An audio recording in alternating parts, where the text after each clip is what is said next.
तो सबसे पहले तो बहुत बहुत माजरत, इन दोनों की एंगेजमेंट पर आपसे सही से बात करने का मौका ही नहीं मिला। तो मैंने सोचा जब बात पक्की करने का वक्त आएगा मैं खुद आऊंगा। भाई साहब, इसमें कोई शक नहीं, आपकी वालदा की बहुत कमी महसूस हो रही है आज। अरे अम्मा को कॉल करो। उनकी कराची में रुकने की ये शर्त थी कि हमारी तमाम डिस्कशंस में वो शामिल होना चाहती हैं। मैं करता हूँ फोन। अब अरे मुझे याद आया, अब वो जरा खालू को फोन करके बेटा पता करो उनको कितना टाइम लगेगा आने में। भाई साहब, बहुत माजरत, असल में कारोबारी अपने सिलसिले में उनको जाना पड़ा अर्जेंट। बहुत माजरत। नहीं नहीं, माजरत की क्या जरूरत है, मैं समझ सकता हूँ।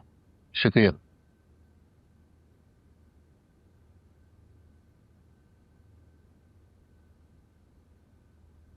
और वैसे भी अब तो हमारी घर जैसी बात हो गई। इनफैक्ट यहाँ आते वक्त मैं खुद सोच रहा था कि मुझसे गलती हो गई। साथ मौलाना साहब को ले आता तो शबाना के साथ निकाह करके उसे ले जाते और फिर बाद में इत्मीनान से धूमधाम से करते। जी भाई साहब, शबाना के लिए हमारे भी कुछ फराइज हैं। जी जी बिल्कुल बिल्कुल।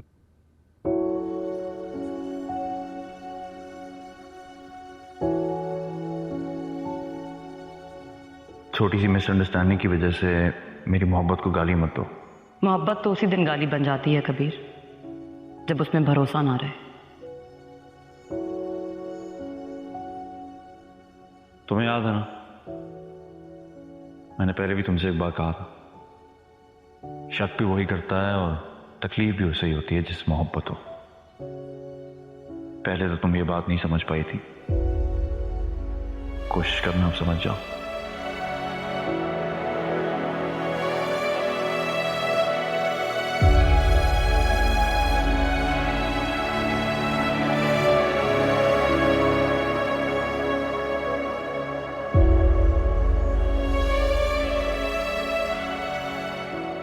वादा करो मुझसे, तुम मेरे कबीर को कभी तन्हा नहीं छोड़ोगे, उसे धोखा नहीं दोगे।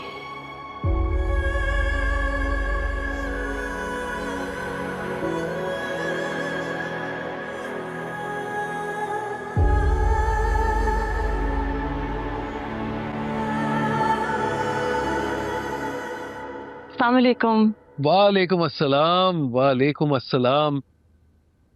भाई तुम तो कराची से हमारे घर की रौनक ही अपने साथ ले आई। बस अंकल, कुछ जरूरी काम निकल आया इसलिए आना पड़ा। नहीं नहीं, चलो आओ बैठो।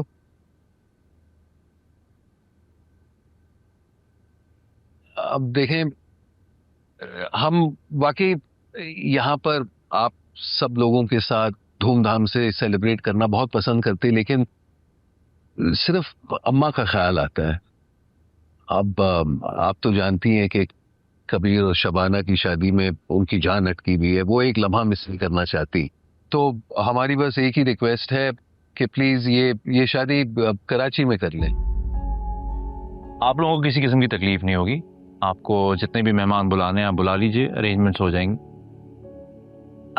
दरअसल शफीक साहब से मशवरा करने के बाद ही हम कुछ। नहीं नहीं, बिल्कुल बिल्कुल जाहिर सी बात है, आप मशवरा जरूर कीजिए। अब अम्मा को फोन मिले ना? हाँ मैं फिर से करता हूँ, आई कुडंट गेट थ्रू, मैं बाहर से ट्राई करता हूँ। Excuse me.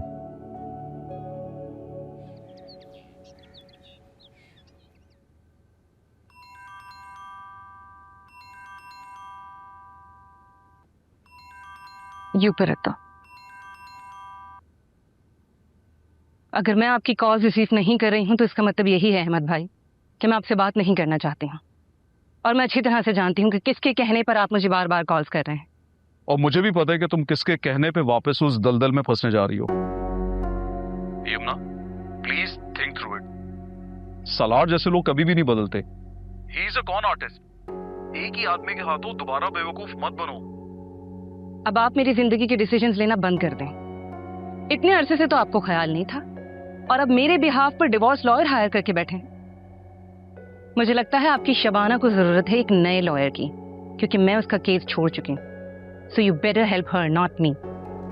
मैं खुद देख लूंगी अपना।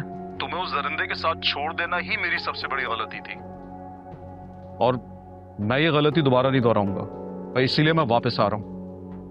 और जब तक मैं वापस नहीं आता, एक बात याद रखना, सलार इज अ अब्यूजर। उसने ही तुम्हें हॉस्पिटल तक पहुंचाया था। सी यू सून। अल्लाह हाफिज।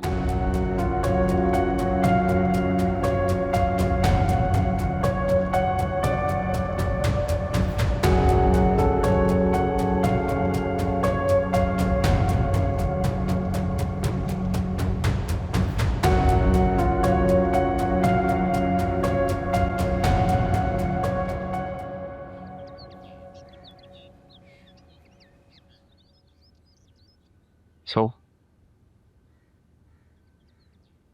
सो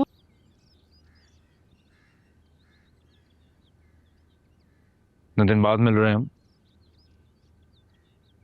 कुछ तो बातें होंगी तुम्हारे पास मुझसे कहने के लिए। बातें तो हैं कबीर, लेकिन मुझे ऐसा लग रहा है जैसे तुम्हें मेरी बातें अच्छी नहीं लगेंगी।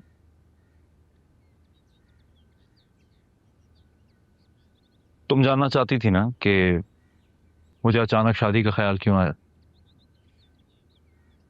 इसीलिए, ताकि हम दोनों को एक दूसरे की बातें बुरी लगनी खत्म हो जाए।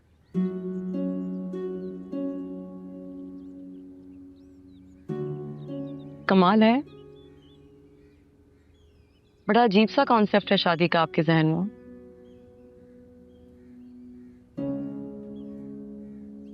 ऐसा किस शादी में होता है कबीर कि दो लोगों को एक दूसरे की किसी बात से कोई इख्तलाफ ना हो, या एक दूसरे की कोई बात बुरी ना लगे? हाँ, बातें बुरी लगती हैं, लेकिन उनके पास अचानक एक दूसरे को छोड़ के चले जाने की वजह तो नहीं होती ना।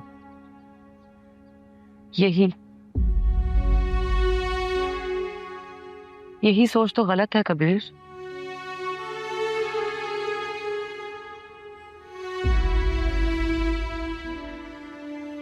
और मैं जानती हूं कि तुम डर गए हो सालार की वीडियोस से।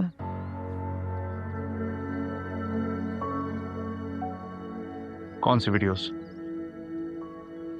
प्लीज कबीर, हम दोनों अब इतने मैच्योर हैं कि एक दूसरे से खुलकर सच कह सकें। मैं उन्हीं वीडियोस की बात कर रही हूं जिन्हें देखकर तुम सालार को मारने पहुंचे थे।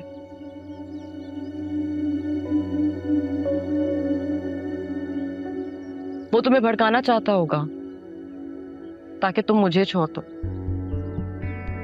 लेकिन तुम तो डर गए, और अपने डर को खत्म करने के लिए तुम्हें सिर्फ एक ही तरीका नजर आया कि तुम्हारी और मेरी शादी फौरन हो जाए। सच कह रही हो तुम।